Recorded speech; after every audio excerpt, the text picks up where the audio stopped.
Welcome to the all-new Sports Visions on Bounce TV and to our worldwide web viewers on www.sportsvisionusa.com. Hello, everybody. I'm DJ Jones alongside my good friend and traveling partner, Dale Williams. How are you, sir? What's up, player? Man, I tell you, you know what? We just started this football season, but we're already at the halfway point. Halfway point, DJ. We're going to give out some midterm grades, too, Yes. DJ, and I got my red pen with me. All that, I'll tell you, coming up in just a little bit, we'll have an opportunity to break down the Atlanta Falcons with our Falcon Report. We'll also talk a little bit about Alabama, Georgia, Auburn, of course, Georgia Tech. Got to talk about them all, DJ, but really we're getting closer to that playoff piece and who are the top four teams in the whole NCAA football. And speaking of playoff teams, the high school region schedules are here. And, of course, this is an opportunity now for these guys to start competing for a chance to go to the playoffs. All that and more next on Sports Visions. Selection now, saving now, value now. Columbus is Nissan Town, and the Nissan Now sales event is on now. Now, save $5,000 on a new Altima. That's right. Now, drive a new Altima, an IIHS top safety pick with $5,000 in savings. The best time to buy is right now. Nissan Now sales event. Don't miss it. We'll see you soon. Headquarter Nissan. Welcome back to Sports Visions. Dale, let's start at the top. Of course, the number one team in America, the Alabama Crimson Tide, went in to play a team that we thought was pretty doggone good. But I tell you, man, every week Alabama gets better and better, and they made Tennessee look like mere mortals. Yeah, I mean, they made Tennessee look average, DJ. You know what, 49-10. Really, it could have been worse than that. Again, they score again on a non-offensive TD. I mean, from the special teams to intercepting to leading in the turnovers. If they get into that, DJ, you're not going to beat Alabama. Nick Saban is just, between he and, of course, his quarterback, his new dual-threat quarterback, Jalen Hurts. And, again, I'm so proud of Nick because, again, you know, you talk about being old school. You talk about the process. You talk about this and that, but bottom line is he adjusts with the times. That's right. He adjusts, DJ. And one good thing about a good coach, a great coach, makes adjustment. And when you see something that you got to have, you go get it. I mean, the Jalen Hurts piece has been big time. This boy has been a great, as a freshman, he's been a great ball manager, DJ. You know, that dual threat piece. He's rushed for over 100 yards twice, the first Alabama quarterback to do that in a long time. He's throwing the ball for 300 yards, and then you top that off with a nasty defense, DJ. Man, they tough, man. And look like they're only going to get better. Again, excuse me, when you talk about the game of the week, we thought the Tennessee-Alabama game was the game of the week. But this week, Texas A&M, of course, going to be playing Alabama. This is the game of the week, and I don't know. I think the Texas A&M is for real. I mean, I think they're for real, DJ. And Kevin Sumlin's always, when he got his group at the undefeated point when they plays Alabama, they really play a good game, DJ. Kevin Sumlin under the heat a little bit at the beginning of the year, but really Texas A&M, Alabama, they stack up well, they match up well. I think it's going to be a big-time battle. But, you know, every week, you know, I heard somebody say this, an Alabama fan say this, DJ, every week is a big game for Alabama. And it's just like old Irk Russell used to say, DJ, every game you play in the SEC is for the national championship. It is, and, of course, obviously for even the lower-level teams in the SEC, you know, it's a big game because you got an opportunity to knock the king or knock the champ off the block. That's and right. Again, I just my hats off to Saban and his football team because again they've been sensational. Let's switch it over to a team that obviously had the off week last week. The Auburn Tigers are going to have a big game coming up on Saturday as well. They're going to have a game, DJ, against Arkansas. They got a week of rest. They got their legs up on them. Arkansas is coming off a big victory against Ole Miss. They're rival, but at the same time, DJ, I think Gus Malzahn has found the foundation. The Sean Smith piece, he likes him at quarterback. That's his guy. They're going to run the ball, DJ. They won't be throwing. I don't see them throwing the ball 39 times anymore. They're going to ground and pound, and I think really Gus likes that, and he's going to play off that play-action piece. And watch out for Auburn, man. Yeah, I picked them as being a dark horse here in the in the second half of the season because, again, they've seemed to have found their way on offense. Rhett Lashley has done an immense job, of course, getting that coordinated offense and getting it back on track. And then now they're producing the type of yardage that you and I were talking about with Gus and what he's noted for earlier in the season, he wasn't doing that. Now they're doing that to go with that defense. Kevin Steele, the defensive coordinator over there, they're playing lights out. I'm really looking forward to that Iron Bowl at the end of the year. I mean, really, Auburn is a dangerous team. You don't want to play Auburn right now, DJ, even with their losses. I mean, they could have been easily wins, but at the same time, they played a tough schedule. Gus know what he wants to do now. I still think they can hang 30 points on you, and really with the Kevin Steele piece on defense, Auburn is a dangerous team to be playing. All right, a couple of teams have the off weeks. Of course, the University of Georgia and Tech. We'll start with Georgia. Man, it was homecoming in Athens, and Vanderbilt, of course, we have a lot of respect for the head coach at Vandy, and they went in there and they stuffed the Bulldogs. They did, man. Derek Mason is a great defensive coordinator. He's a big-time coordinator. That's what he did at Stanford. That's how he got the job at Vanderbilt. And really, Vanderbilt, hats off to Derek Mason, but also they've been building, DJ, ever since Franklin was up there. They were getting close to Georgia then. Now they're there. They're physical. They got a big defensive line. They play good defense. If they get their offense right, it's going to make a big turnaround, and I think Derek Mason probably got out the hot seat player. It's the off week for the Bulldogs. I tell you what, going into, and you know as well as I do, it's nothing like going into an off week with a loss. I mean, they seem like that loss lasts twice as long. But the Bulldogs, they got a lot of work to do. Folks, we've been telling you since we started the season, pump the brakes, pump the brakes. Now you're starting to see the realization of what Kirby Smart has been telling us. And, of course, we didn't want to believe it that, of course, this team is not what it's going to be. And, again, I know that not everybody has bought into his brash way of coaching, and not everybody has just been on board and from a standpoint of just all in that you have to have when you're going to try to compete for a championship. Well, DJ, there's a lot of problems, Georgia's having right now, and really everybody, they're magnified now, with the loss of Tennessee, the loss against Vanderbilt. But at the same time, DJ, they're going through a pruning process, DJ. When your mom, your grandmother prune the bushes and prune rose bushes, DJ, they look ugly, man. But sooner or later, when they start coming back, they look beautiful. And Georgia's going through a pruning piece, and they got to get rid of some players. They got to bring some players on. And really, every kid I know, DJ, that 2017 class is going to be a major class for Kirby Smart, and I think really they'll make a big difference when they can match up big on big. Absolutely. And, of course, Georgia Tech, they're off as well, but had an opportunity to go up against an identical team in Georgia Southern and almost got hit in the mouth. Well, really, DJ, that was a trap game for me because I knew Georgia Southern, they do the same thing that Georgia Tech does. Really, they were looking forward to upsetting Georgia Tech. I mean, a 35-24 game, DJ, that was a good game, but really it also was getting, Georgia Tech ready for their last 3 games in their conference games, as far as the Dukes are concerned. The Duke game is going to be a big game for Georgia Tech as they take this week off. All right, let's go ahead and take a look at our Chick-fil-A picks of the week. Here are our picks of the week. Alabama against Texas A&M. Auburn against Arkansas. Georgia will be off this week. Georgia Tech is off this week. Miami against Virginia Tech. UCLA at Utah. And Penn State against Ohio State. Don't forget to stop by Chick-fil-A on Bradley Park to pick up your picks of the week form. Now let's take a look at our Black College scores and schedule for this week.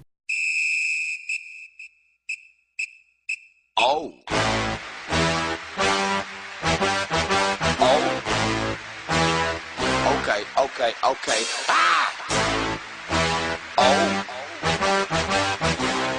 Why do we have Aflac? Aflac. And Major Medical? Major Medical, boy, yeah! I help pay the doctor. Ain't that enough for you? There are things Major Medical doesn't do. Aflac. Pays cash so we don't have to fret. Something families should get. Like a safety net. Even helps pay deductibles to cover your back with. Learn about one-day pay at aflac.com/wrap.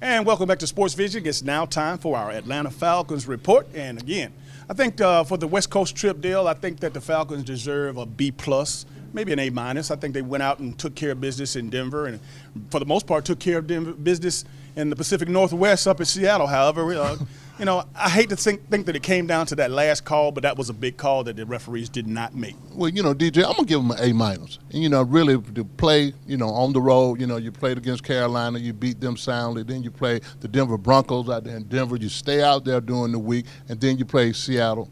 I mean, really, I was very impressed with them offensively against the Seattle Seahawks. I mean, because of that bullet factor. But, you know, to score 21 unanswered points and take the lead going into the fourth quarter, that was big, DJ. One thing that I didn't like, though, they didn't seem to be aggressive on defense, DJ. They seemed to want to go into prevent mode too soon. And, you know, Russell Wilson being on one leg, I just want them to turn up and just blitz, man.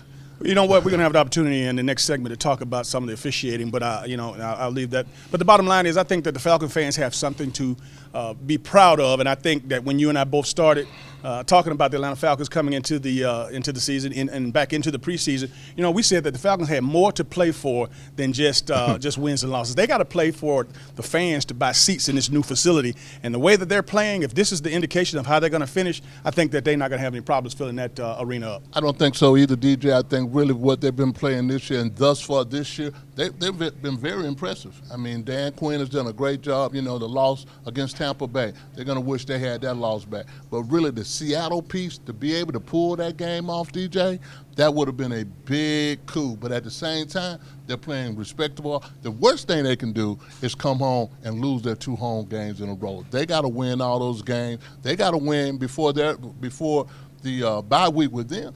They got to already probably win at least be 8-1, 8-2. Excuse me. I don't see any indication that they're going to play anything less than what they were doing, what they played on the road. Again, just a spectacular day, I thought, out in Seattle. And of course, you said, of course, what they did to the Broncos. You saw what they did to the Broncos, and we saw what they did to Carolina. However, now we know that, again, much respect is being given to Matt Ryan. Just a few weeks ago, they wanted to throw him out with the bathwater. That's right. And then, of course, we know how powerful and how amazing Julio Jones is. The big thing with him is staying healthy and playing on every Sunday.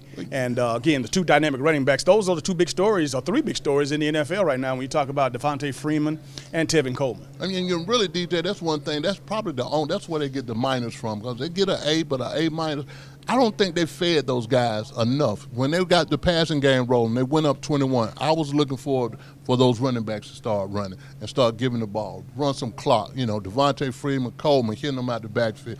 But they sided away from that, and they said, we're going to let Matt Ryan win the game. And anytime they get in trouble, the Falcons, yeah, he's going to throw over 300 yards, but you got to make sure one thing is complete in that template, DJ.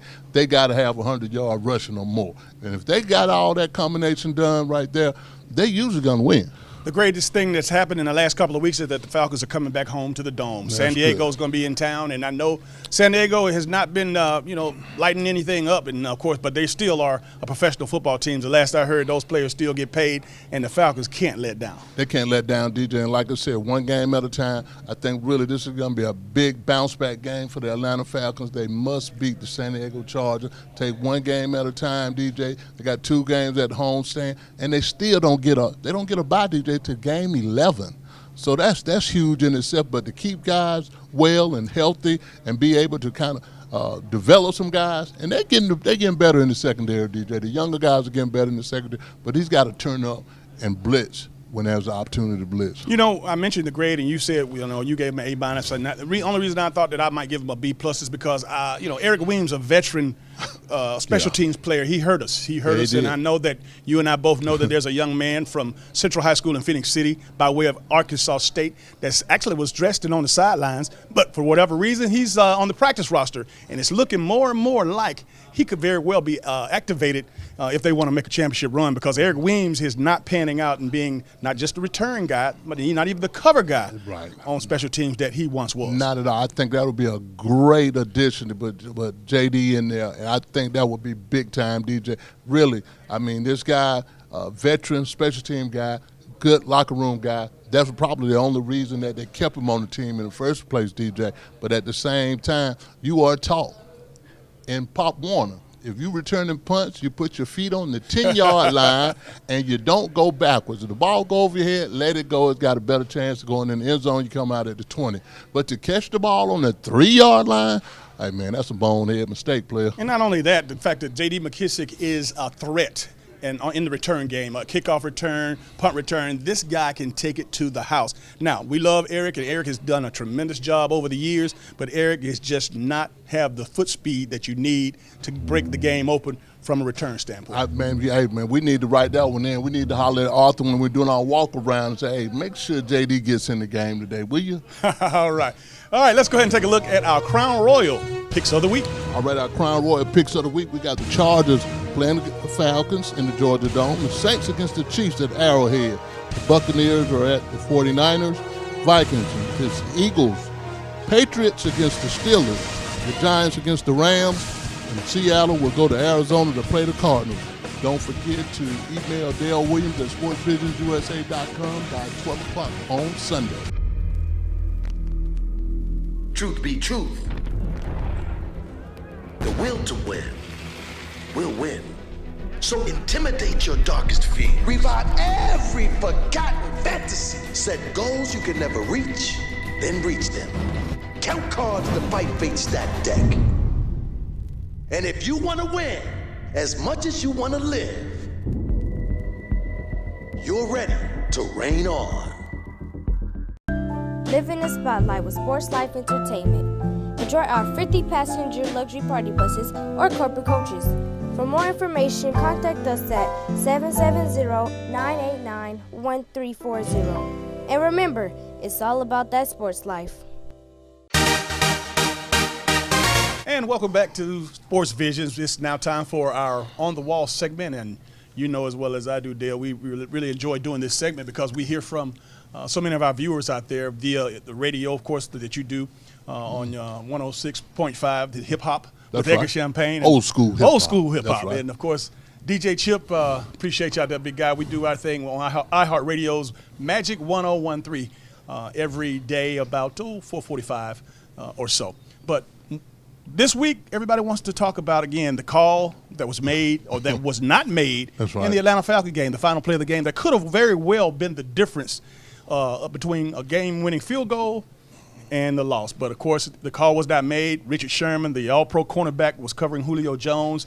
He grabbed his right hand, held it down, and he couldn't extend. And it was right in front of the whole world to see. That's right. No call was made. No call was made. And one thing, you know, you got to go to the competition committee with this one, DJ, and really, when it's under 2 minutes, you can't let the referees be the reason you lose a game. And I think one of the biggest things that they're trying to do, DJ, they probably want to correct it also, but at the same time, the game is lost. So, you know, the Falcons lose this game, and they're probably going to badly need that game when it gets closer to the playoff time. But at the same time, that call, it should have been reversed. You know, and sometimes the referees themselves have to get things straight, especially when it's as blatant as what we saw. You got to bring, if you're the chief referee that day, you got to bring your group together, DJ, and say, hey, we got to make that right, man. That was a blatant interference call. So, you know, them not doing it and don't have the review like in college, they lost.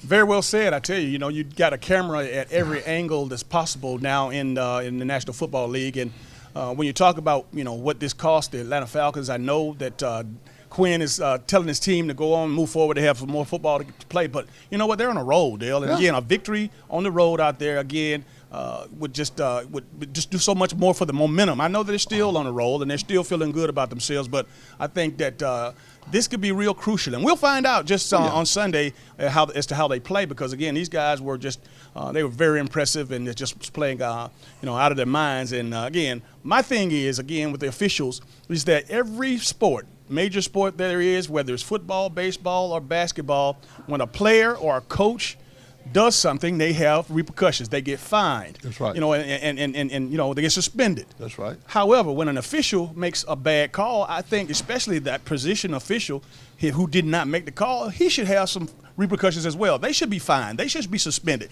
Their face should go up on the screen with their name so that the fans can have an opportunity. That's right. To you know, make fun of them. But the bottom line is, you know, and I know from all the years that I played, in the game of team sports, the officials are the police. They That's right. they lay down the law, That's but right. they make mistakes too. That's right. And they need to be held accountable, especially today, with all the angles and, like you mentioned, with all the technology that they have. Oh, yeah. To go back and not let a mistake as blatant as that one. Right. They could just go back and make the simple call, and you know what? If it was right there and everybody saw it, nobody would have had a problem with it. Nobody would have had a problem with it because, I mean, everybody saw it, and, really, and not being able to review the call or throw the bag on the field to call a timeout. I was like, look here, we need to review that. I mean, it was just that blatant. But I have seen officials in the NFL games, DJ, pick the flag up when something has been so blatant. And then, at the same time, they didn't do that. So, excuse me, it's a money game, but at the same time, when something that blatant, because really, it really robbed the Falcons of an opportunity to win that game right there on that drive. But don't get me wrong. Now the Falcons are my team, and I'm just using this particular situation, this play, because it was so fresh and so obvious. But there's a lot of calls that could be changed, that could be made correct. Again, with all the technology, with all the cameras, with all even in college, they go back to Birmingham. They have a committee that sits and help make calls. The NFL, there's no excuse. They should do something very similar. When they're paying these former officials as analysts now, and they reviewing calls, and they're saying, they're basically making their peers look bad, at the same time. But this is one big thing, even bigger than that. The Jets against the Cards on Monday night, they had 17 penalties, DJ, and 10 of them were interference calls. Wow. So really, you're going to let these guys play, or you're going to be nitpick about the interference piece. And really, when something is just that blatant, come on. If you're looking for the ball, then I always say as a DB, that can't be interference. But if you're not looking for the ball, DJ, and you're grabbing and you're holding, that's interference every time. Absolutely. And I'm going to close with this, just saying this. I know that the league is very, very private and very secretive about the protection of their officials. And that's one reason why, obviously, I mentioned that they wouldn't put his name or wouldn't call his name or put his picture up to say, hey, this was this guy's call to make. And, again, you don't understand, even the analysts, they control what they say because, again, that's a mandated rule that's or memo that goes down to the announcers. And I know for a fact that we have things that we can and can't say as a play-by-play or a color analyst. So, they won't allow you to go in on the officials. No, they're not going to allow you to do that, DJ. But one more like that from that official right there, he's going to be out there. All right, we'll be right back after this. Sports Vision presents the Chick-fil-A Picks of the Week. Every week during the 2016 college football season, Chick-fil-A will sponsor the Picks of the Week segment on Sports Vision. Sports Vision will pick several college football games from around the country for the customers to pick the winning teams. The customer that picks the most winning teams will win a Chick-fil-A platter and a gallon of tea, compliments of Chick-fil-A Bradley Park. So customers, fill out your form and make sure you fill out your contact information and wait to hear if you are the Chick-fil-A Picks of the Week winner. All forms must be turned in by Friday, the day before the game, by closing time.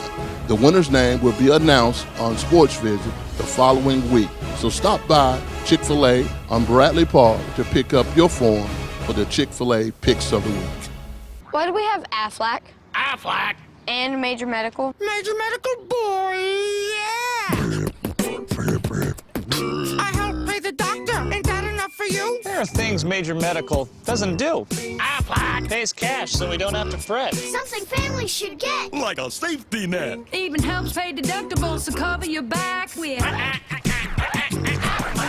Learn about one-day pay at Aflac.com/wrap. And welcome back to today's final segment of Sports Vision Deal. We talked about college football. We talked about pro football. But obviously, it's time for us to give a shout-out to the high school football teams that are doing outstanding in the community, and particularly the Central Red Devils. Man, I tell you what, Jamie DuBose has those guys. Of course, they won their third straight region That's right. Title. And now it's time to take it a little further. And they hadn't won a state championship since 1993. However, when Jamie DuBose took this job, he said this school, Central High School in Phoenix City, was a premier school in the state of Alabama. They have talents, they have administration, and they have the support. So all they need is another championship. So close last year, getting eliminated in the semifinals of the state championship. However, I think they're going to make a run this year. They're going to make a run, DJ. They're the number 3 team in Alabama High School Athletic Association rankings this week. Number 3, Central, only lost one game. Hoover is still in there, but they got a run to make, DJ. And really, Jamie DuBose has done a great job since he's been there. He's been our Mercedes-Benz Coach of the Year for last 2 years, I mean, really, this guy works at it, and he's made Central a better program. What we all been excited about and what we can't wait to talk about is, of course, we have on December the 8th, that's Thursday, December the 8th, coming up in just a few weeks, probably about 6 weeks to be exact, our 9th annual. Can you believe that? 9 years. This is the 9th year. The 9th annual Columbus Valley Area High School Football Awards Luncheon. And once again, this opportunity for us to honor and, of course, recognize our top local high school football players and our coaches in our viewing area. And, we're excited. I think we're probably more proud of this particular event than anything we've done up to this point. Well, this side of the Female Athlete of the Year. Yeah, that would be, but really, this is the baby. This is the brainchild. This is the mission statement that we are most proud about. I mean, because we play ball in this area, Dodge City, the whole state of Georgia, but at the same time, we always had nice banquets. We also want to continue to push and promote these athletes and these players in this town. And really, this is really a recruiting bed now, DJ. And really, again, our high school banquet, December 8th, 11:30 a.m. at St. Luke. I mean, big time. Get your tickets.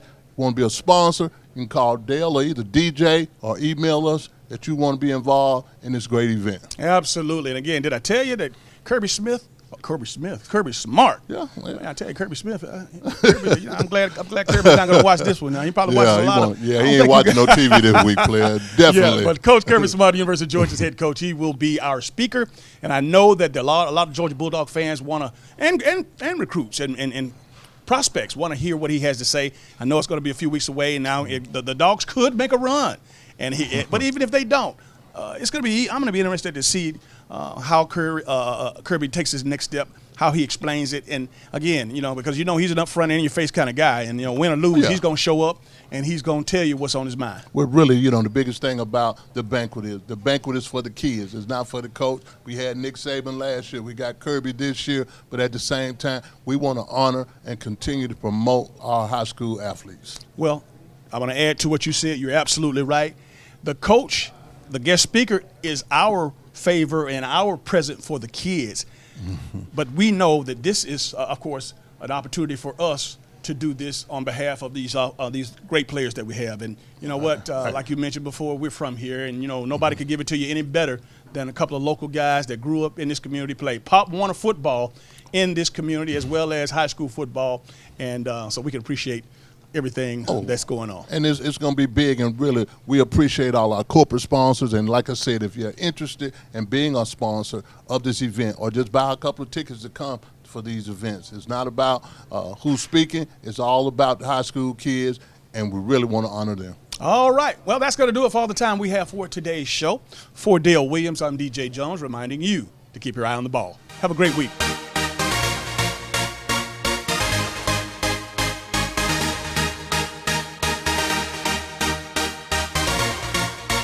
Matthew 6:33, seek ye first the kingdom of God and his righteousness, and all these things will be added unto you.